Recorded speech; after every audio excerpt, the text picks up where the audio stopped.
Hello මගේ යාළුවනේ අද මම කියලා දෙන්න යන්නේ ඔයාලට හරියටම ඩ්‍රයිවිං සිමුලේටර් ශ්‍රී ලංකා බස් ගේම් එකට බස් ස්කින් එකක් දාන හැටි.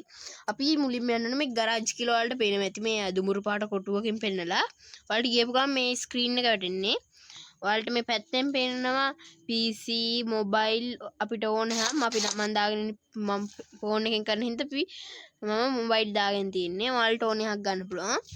මං යනවා ඉස්සෙල්ලා ගරාජ් එකට. හරි දැන් ගරාජ් එකට ගිහලා ඔයාලට මම මේ ඔබලා රතු පාටින් ඔබලා පේනවද රතු පාට මේ මෙතිය අන්න ඒකට යන්න ඕනි ඉස්සෙල්ලා. ඊට පස්සේ මේ බස් එකේ රූපේ ඊට පස්සේ මේ උඩ කස්ටම් ලීවරි කියලා තියෙනවා අන්න ඒක ඔබන්න. ඊට පස්සේ මේ උඩ පේනන හොඳට ඇඩ් ලීවරි කස්ටම් ලීවරි වලට පල්ලෙහායි ඔයාලා ඒක ඔබන්න ඕනේ. හරි ඒකේ බුඩු පස්සේ ඔයාලා වැටෙනවා ෆයිල් එකට. මගේ නම් මේ ෆයිල් එක මේ මට ඕන බස් ස්කින් එකක් දාගන්න පුළුවන් මෙතනින්.